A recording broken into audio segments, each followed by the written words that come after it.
Okay, just watch. 3, 2, 1. This is Thailand's Meklang Market.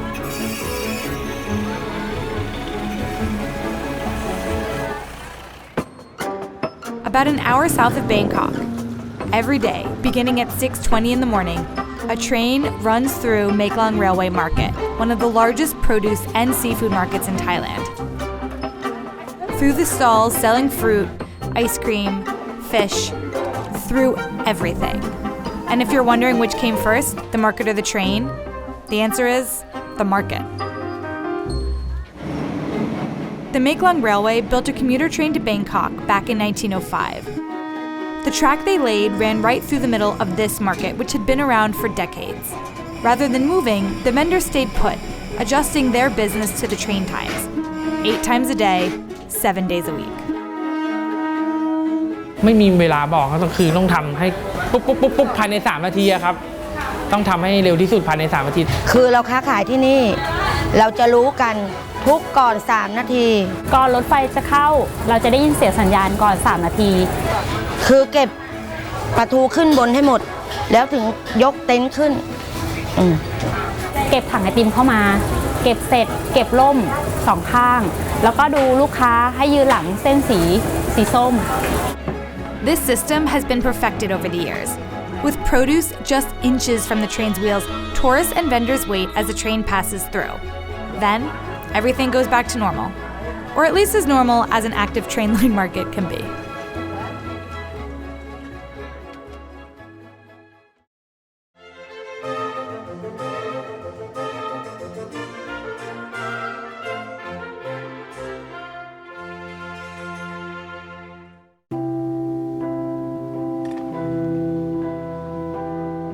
When you highline often, you really learn to train your fear like a muscle. Sometimes the height isn't the scariest part. Sometimes it's the exposure, which is how much space you can perceive around you.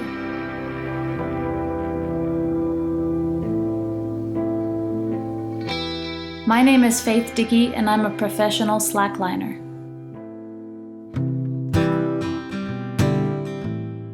So slacklining is the umbrella term for all the different facets of walking on a flat, woven band.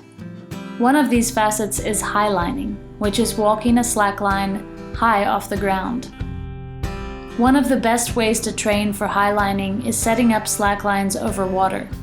When the current is passing underneath you, you automatically start to fall that same direction, and it's almost like you're not in control of your body. And that's great practice for highlining, because in highlining, when you're dealing with all the fear and adrenaline, oftentimes it feels like you're not in control of your own body either.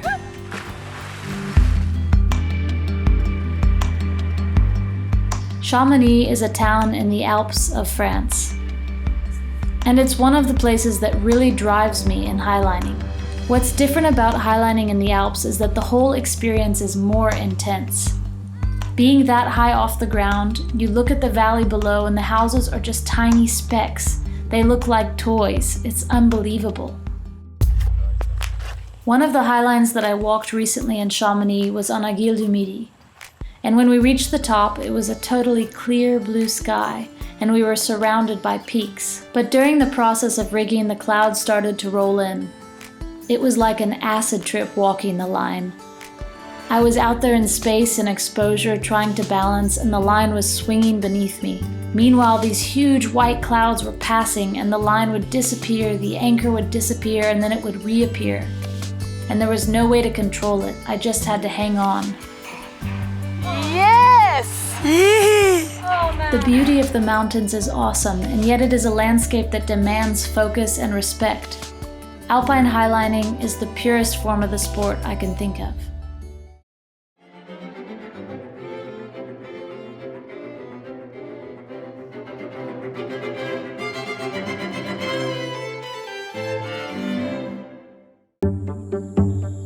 Behold the mighty mangrove. Renowned for its toughness and ability to foster sensitive marine life, they play an important role in tropical ecosystems all around the world, and especially here in Sri Lanka. Despite their strength, the mangroves are being destroyed to to make room for commercial farming operations and development deals. But all hope is not lost, thanks to Sri Lanka's mangrove master.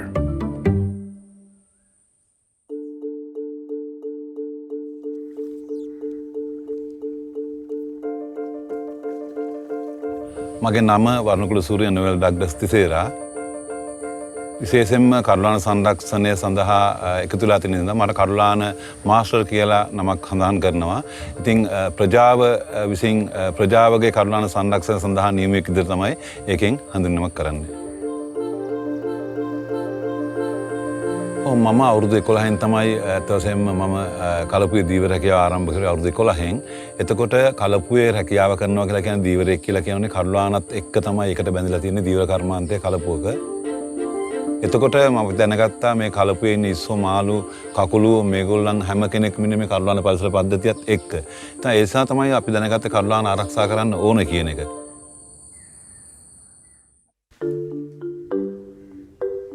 Douglas has worked formally doing conservation work since 1992 and recently became the director of a museum dedicated to mangrove conservation. මම ඇත්තෙන්ම මගේ කාර්යභාරයත් එක්ක මම සම්බන්ධ වෙලා තින්නේ මම උදේ 7ට වැඩ පටන් ගන්නවා අනිවාර්යයෙන්ම. ඒ ඇවිල්ලා මම සමහර විට මම ලංකාවේ තියෙන දිස්ත්‍රික්ක 14ෙම වැඩ කරන්න ඕන මේ කරුලාන සංරක්ෂණ ව්‍යාපෘතියත් එක්ක. ඊට අමතරව ප්‍රජාව හම්බෙලා කරුලාන කොතනක හරි විනාශ වෙනවා නම් විනාශ කරනවා නම් ඒගොල්ලන්ව පොළඹවගෙන මේ පරිසර පද්ධතිය ආරක්ෂා කරන්න ඕන කරන වැඩ පිළිවෙල සකස් කරනවා.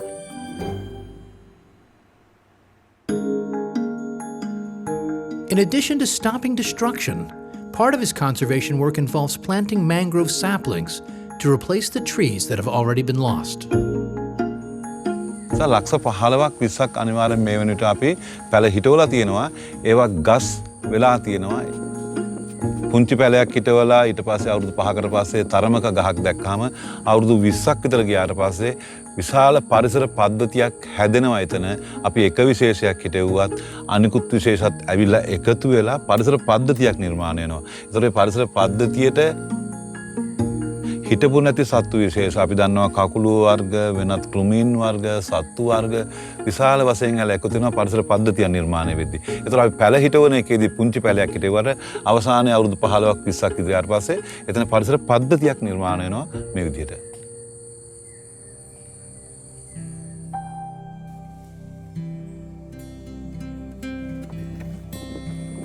අපිට ඉන්සම හරිම ආදරේ කරුලාන පරිසර පද්ධතියට ඒක බැලුවොත් අපි ගහකට ගහේ පොත්තේ තියෙන සම්බන්ධතාවය වගේ තමයි කරුලාන පරිසර පද්ධතියේ මගේ තියෙන්නේ. කරුලාන සංරක්ෂණය කරන්න කරුලාන ආරක්ෂා කරන්න ඕනම දෙයක් කරනවා.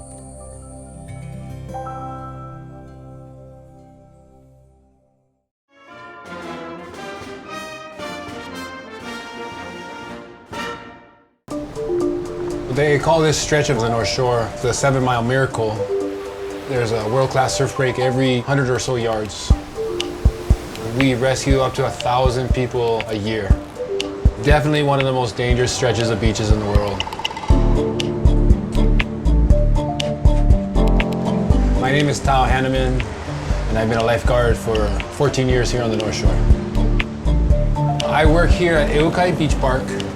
It's the home of the surf break bonsai pipeline, which is a very dangerous wave that breaks in very shallow water. It's such a critical wave that if you fall down, the chances of getting injured, of hitting the reef is very high.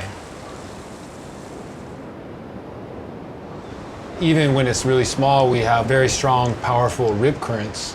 It's very easy to get swept out in the rip current and not be able to make it back to shore.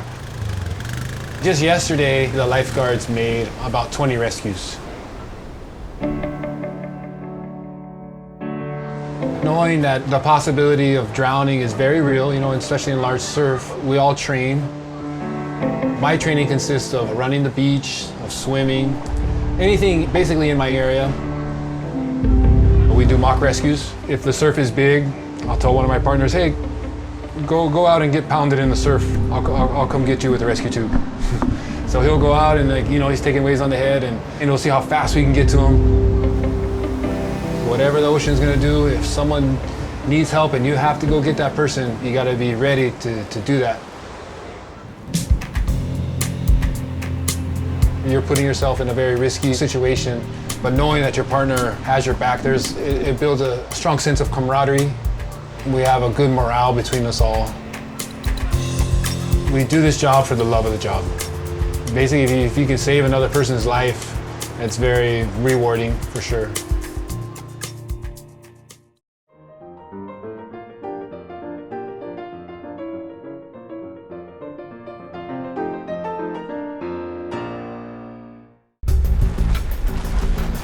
During a storm, we are at war with Mother Nature. These avalanches can be deadly, and the best way to mitigate them is with explosives. Here at Mammoth Mountain, it's a blast from the past. We literally use World War II cannons. Fire!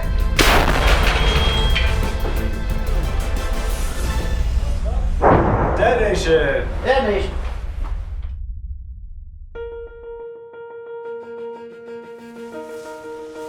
My name is Matt Seibert. I'm a Mammoth Mountain ski patroller. On any given day, we can see anywhere between 5,000 and 18,000 guests. We try to keep a constant watch on the mountain and changing conditions to create the safest environment possible.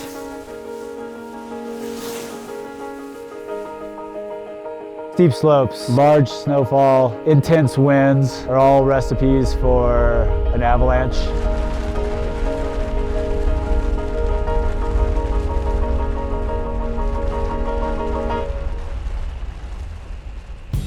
I've worked in our artillery program here on Mammoth Mountain for the past 7 years.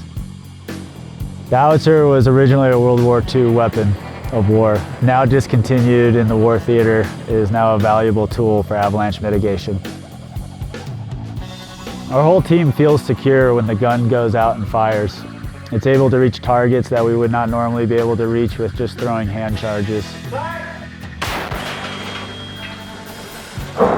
Detonation! Clear reach! Our intent is to create many small, controlled avalanches as opposed to letting the snow rest and winding up with one large, devastating avalanche.